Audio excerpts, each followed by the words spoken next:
कमलनाथ और फिर शिवराज सरकार में मंत्री रही इमरती देवी ने डबरा विधानसभा सीट हारने के बाद फिर दोहराया है कि भले ही वो हार गई हैं, लेकिन फिर भी वो मंत्री बनी रहेंगी। सरकार उनकी है, विपक्ष उनका क्या कर लेगा। इमरती ने कहा कि कांग्रेस का परंपरागत वोटर पूरी तरह बीजेपी में शिफ्ट नहीं हो पाया, इसीलिए उनके हाथ से सीट चली गई।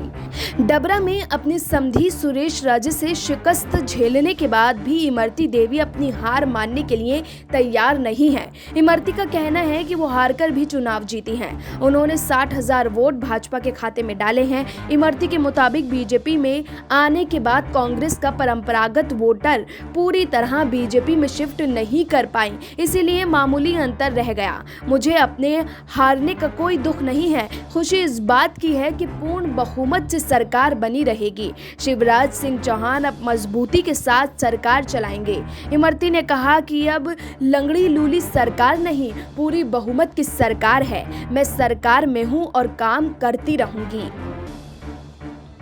डबरा विधानसभा सीट पर इमरती देवी ने 2008, 2013 और 2018 में कांग्रेस उम्मीदवार के रूप में लगातार रिकॉर्ड तोड़ जीत दर्ज की थी, लेकिन इस बार कांग्रेस में मंत्री रहते हुए अपने समधी से चुनाव हार गई। इमरती देवी ने कहा कि वो महज 2,500 वोट से चुनाव हारी हैं।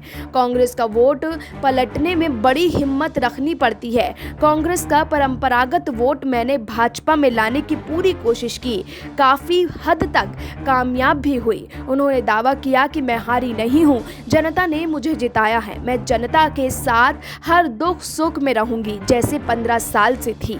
सभी कार्यकर्ताओं की जिम्मेदारी मेरे ऊपर है। Bureau report, SPN 9 news.